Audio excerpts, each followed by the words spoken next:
Hello and welcome back to Geeky Brummie's Comics Roundup. In this edition I will be looking back at the comics that came out over October 2019.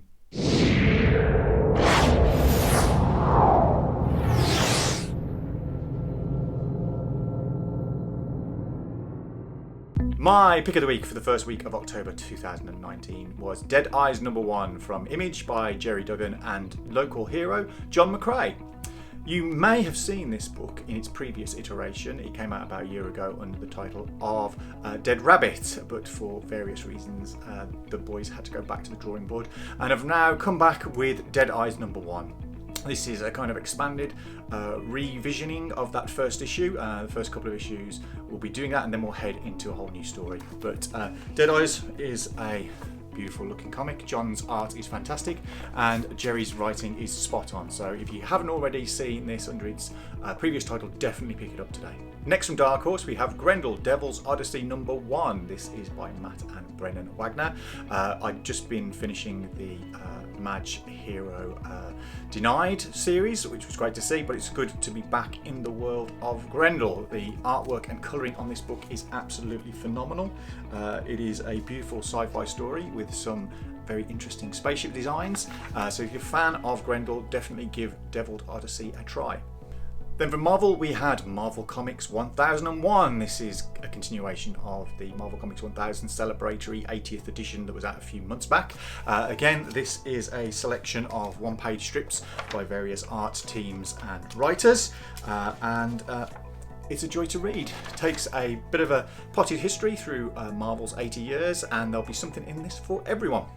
Then from Marvel we have House of X #6. This is the final issue of the rebooted Marvel Mutants. This is by Jonathan Hickman and artist Pepe Larraz. This is a nice end to the kind of story they've been telling in this, some beautiful artwork, and it sets up interesting things for the Merry Mutants going forward. Then from Tom Taylor and Trevor Hersine at DC we have issue #5 of DCeased. This is DC's attempt at doing a monster book in the same vein as the Marvel Zombies books. This has been pretty interesting. A lot of things going on in this, and it ends on a pretty staggering cliffhanger as one of the most powerful characters in the DC universe becomes infected. If you haven't seen it already, I definitely think you should give it a try. Then over at DC's Vertigo imprint, we have The Dreaming #14. This is by Cy Spiria and fill-in artist for this particular issue, Matthias Bergara. This again is a beautiful looking book. It definitely feels in the same kind of vein as the Bilquis Evely work that we've been having in the rest of the series, and I think if you are a fan of Sandman in any form, you should definitely be picking up The Dreaming. It's a really, really good book. And finally in that first week we have Doom Patrol #4. This is the fourth part of the Weight of the World series. This is by Gerard Way, Jeremy Lambert, and on this issue we have Nick Pitara filling in for the art, and it takes a bit of a swerve into Dannyland and Flex Metallo, who is back to Pleasure Beach, and the art is beautiful. If you've seen Nick's work on Leviathan, again at Image, this is a great series. I love the Doom Patrol. I have been a fan of the Doom Patrol for a long time, and this book is absolutely killing it in terms of telling fantastic stories, so I highly recommend you jump on board the Doom Patrol train today. Then we get to the second week of October, and my pick of the week for that week was Wonder Twins #8. This is a DC's Wonder Print imprint, and this particular issue, as always, is written by the wonderful Mark Russell, but we have a fill-in artist for the wonderful Stephen Byrne, and this time it's Mike Norton, who you might know from Battle Pug. And to be honest, Mike's art is absolutely great. Totally fits in with the art that we've been seeing on this previous title. We get to find out a little bit more about what's happening with Polymath, but this book is seriously becoming a contender for my book of the year. I'm loving what's going on in Wonder Twins, and if you haven't already, definitely go out and pick it up. Then we have Powers of 10 from Marvel. This is the final issue of the relaunched Marvel Mutants universe. This is Jonathan Hickman with both artists R.B. Silva and Pepe Larraz providing art on this issue, as it goes back to the very first issues of both House and Powers, and it sets up a lot of things going forwards for our mutants, and it's been a very enjoyable 12 issues. I'm interested in seeing what's happening. There's a few of the titles that are coming up that I'm going to be picking up, but if you haven't already seen these books, definitely pick them up. It's doing something really interesting with the X-Men. Then we have Batman Universe number 4 from Brian Michael Bendis, and the man who is swiftly becoming my favourite Batman artist of all time, Nick Derrington. This is, again, bringing us all of the episodes that have been previously appearing in the 80-page giants that were just available at Walmart. But Nick's art is just stunning. He does a phenomenal Batman. We've got Jonah Hex in this issue as well, which is nice. A bit of an extra Western action going on there, but it's a beautiful, beautiful book. Brilliantly written, well told. Batman's bouncing around time and space with his pal Hal Jordan. So definitely check it out. I highly recommend Batman Universe. Then from Image we have Outer Darkness number 11 by John Layman and Afu Chan. This is picking up steam. We head into the last couple of issues of this first kind of year of Outer Darkness, and the art is lovely. The story is intriguing, mysterious, horrific, and there's a lot of stuff going on in this book. And if you like sci-fi, horror, or just good comics, then definitely give Outer Darkness a try. And finally, in that week, we have another DC's Young Animal imprint. This is Collapser. This is by Mickey Way, Sean Simon, and Ilias Kuriazis, and this is a wonderful book. Fits perfectly with the kind of slightly skewish DC Young Animal universe that we've got, that the Doom Patrol is in, and I have really been enjoying what's been going on with Collapser. We now have a sun and a black hole in this story, and I'm pretty intrigued to see what happens when we get to the last few issues. So if you haven't tried it already, give Collapser a try. Into the third week of October, we get Superman Smashes the KLAN number 1. This is by Jean Luan Yang and Girihiro, who you might know from doing art duties on the Gwenpool books a while back at Marvel. This is a revisiting a classic story from Superman's history. If you were listening to the Geeky Brummie podcast way back in October, November, December last year, this was one of the books that I was looking forward to being released in this year, and to be honest, I'm not disappointed. It takes us back to the Superman of the 1940s, where he is just very powerful and can leap buildings in a single bound. He hasn't had the ability to fly yet, but the art is beautiful. The story is absolutely compelling. The story that's being told here, it was relevant and important back in the 1940s, and it is shocking and surprising that actually this still is relevant in the 21st century. So I highly recommend you pick up this book. It's a short miniseries. The art is beautiful. Gene's writing is fantastic. So I really, really recommend you pick up Superman Smashes the KLAN. Then from Mark Waid and Javier Rodriguez, we have the History of the Marvel Universe number 4. This is the take on 80 years of Marvel history, retold in very brief pages. I'm particularly enamoured with this issue because it features a couple of superheroes that I am quite fond of. Over here we have the first appearance of Captain Britain in his original costume when he first gets the Amulet of Right.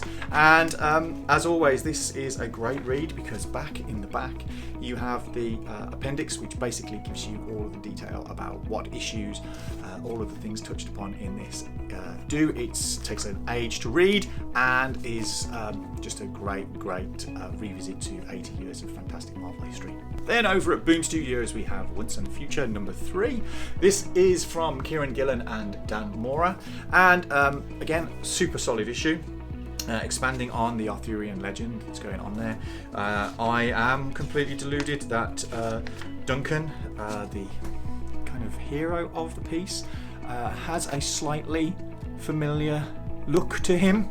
I'm not quite sure what is going on there, whether it's just me being slightly vain, perhaps. But yeah, check that out. What's going on there? So it's a beautiful book. It was going to be a short mini-series, but Boom are so confident with what's been happening that they're going to keep making it ongoing. So beautiful art, beautiful story, definitely worth picking up. I highly recommend this book. Then at Dark Horse we have Steeple number 2. This is by the wonderful John Allison, who you will know from Giant Days. Again, a beautifully written and drawn book. This is down in the Cornish depths of England and features mythology and history. So if you kind of dig things like The Wicker Man and The Exorcist and stuff like that, I think with a slightly more comedic edge, Steeple is definitely a great pick, so go and check out Steeple. Then we have from Marvel X-Men number 1, the first issue of the reinvigorated Marvel series, carrying on from the House and Powers series. This again is written by Jonathan Hickman with art by Lionel Francis Yu, who's done some previous work with the X-Men in the past. Kind of just gets things going with the X-Men universe and what's going on with there. We meet a few characters we hadn't really seen in the previous House and Powers, and there's some lovely infographics in there with some, you may have heard on the internet, interesting living arrangements between some of the characters.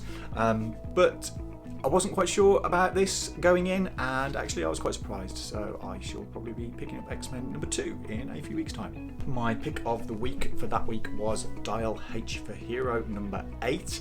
This is from DC's Wonder Prints imprint. This time it is written by Simon Humphries, with art duties being covered by both the regular artist Joe Quinones, but also guest artist Paulina Ganchao, and it's great. It's a unusual book because it tells 2 stories in one. The first is from front to back. You read the issue regularly, skipping pages, and then you get to the end, and the alternative character's story is told in reverse. So this is a great take on the ideal of duality, 2 different heroes, the hero and villain, actually being 2 sides of the same coin. So it's a great book. I'm really enjoying a lot of what's going on in Wonder Prince, and Dial H is great. The art is fantastic, and Simon Humphries is doing a brilliant job with the story. So do pick up Dial H. Then from Ahoy Comics we have the 4th issue of Second Coming. This is written by Mark Russell, who you know I have a bit of a thing for. And again, art is by Richard Pace with finishes by Leonard Kirk.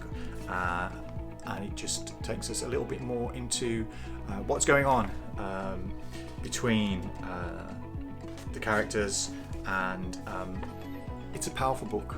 It is very well written. It is a beautiful book to look at, and Ahoy are doing a great job actually making sure we get to see this book. So it's highly recommended. It is very interesting, very pertinent, and is done with passion, and I really love it.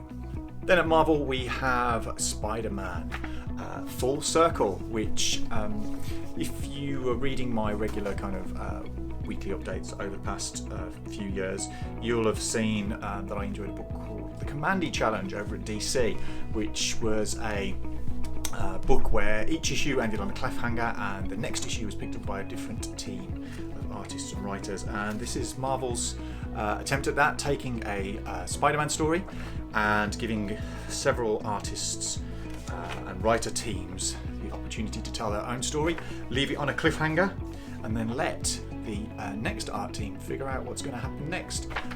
It's great great read, lots of things going on there, some beautiful art, some great writing, and just a great fun Spidey book. So if you kind of enjoy that kind of thing, it's all in there in one issue.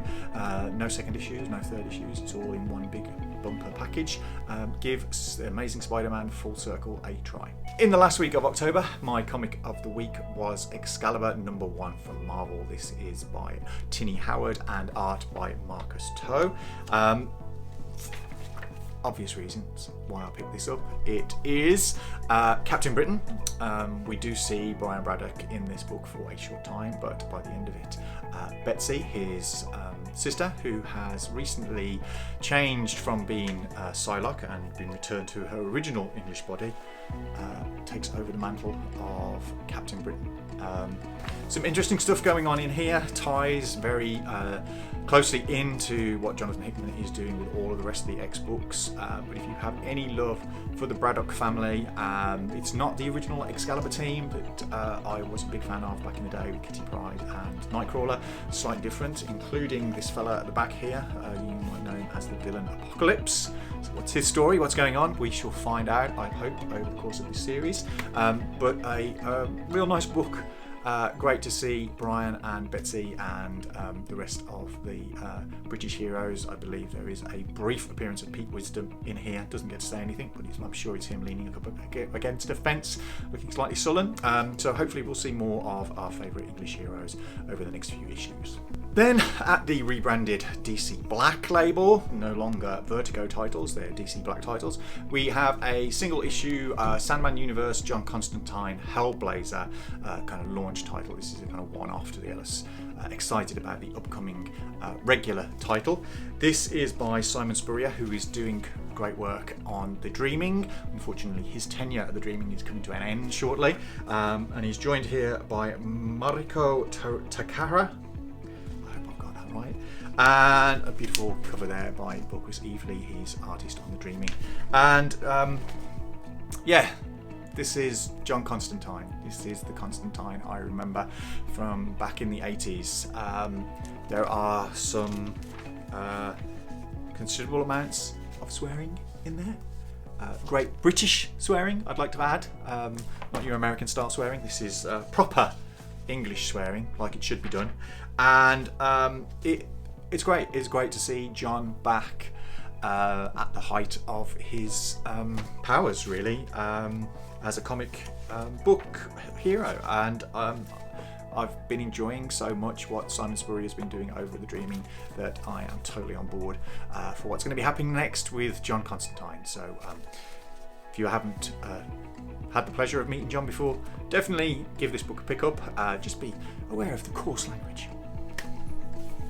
Captain America wouldn't approve. Then at Marvel, we have the final issue of Silver Surfer Black. This is by the Wonder Team of Donny Cates and Tradd Moore. This gets us to the end of the cosmic adventures of the Silver Surfer, and it's trippy as heck. But wonderful. I've really been enjoying what's been going on here. I kind of had an inkling as to where we'd be at the end of this story, and I am not disappointed. I'm kind of curious as to what's going to be happening next with the Surfer in the Marvel Universe. But this is a great cosmic Silver Surfer story, so do give it a try. Then we have Fantastic Four Grand Design #1. This is a solo book from Tom Scioli, and it's basically, if you enjoyed the Ed Piskor X-Men Grand Designs that have been coming out over a few years, this is the hugely complex Fantastic Four history retold in a absolutely stunning, beautiful form. I just love the format that these Grand Design books have been taking. This choice of Scioli is magnificent. There's so much to get into these books. So much has happened to these characters over the past 80 years, but the artwork is beautiful. And if you just don't know anything about the Fantastic Four, this is a great way of finding out about Marvel's finest family. Also at Marvel, we have the final issue of Death's Head. This is the fourth and final issue. This was, again, a book written by Tinny Howard, who is now doing the Excalibur book, and the art here is from the wonderful Kai Zama, who did some great work with Transformers over the years. And I hope this isn't the end for Death's Head. It's kind of leaves it open enough that he can return in the future, and I would like to see Marvel pick up Death's Head and either guest appearance in other books or a ongoing of some description. Perhaps it's time for a Marvel UK anthology title where we can have a lot of the old Marvel UK characters back on a regular basis, but not carrying a whole book by themselves. Perhaps we could have, a bit of Death's Head, a bit of Dragon's Claw, a bit of Knights of Pendragon, a bit more of Captain Britain, maybe some other bits and pieces that people have loved over the years. But I've had great fun with Death's Head, and I'm glad Tinny's doing Excalibur now, so hopefully, big things are ahead for our favourite freelance peacekeeper agent. And finally, in that week, one that I didn't pick in my picks of the week on the website, but I have been enjoying. This is Star Trek Year 5 from IDW. This particular issue is by Jackson Lansing and Colin Kelly, and sees the return of Stephen Thompson back on art duties. It's Star Trek. It's Kirk, Spock and McCoy.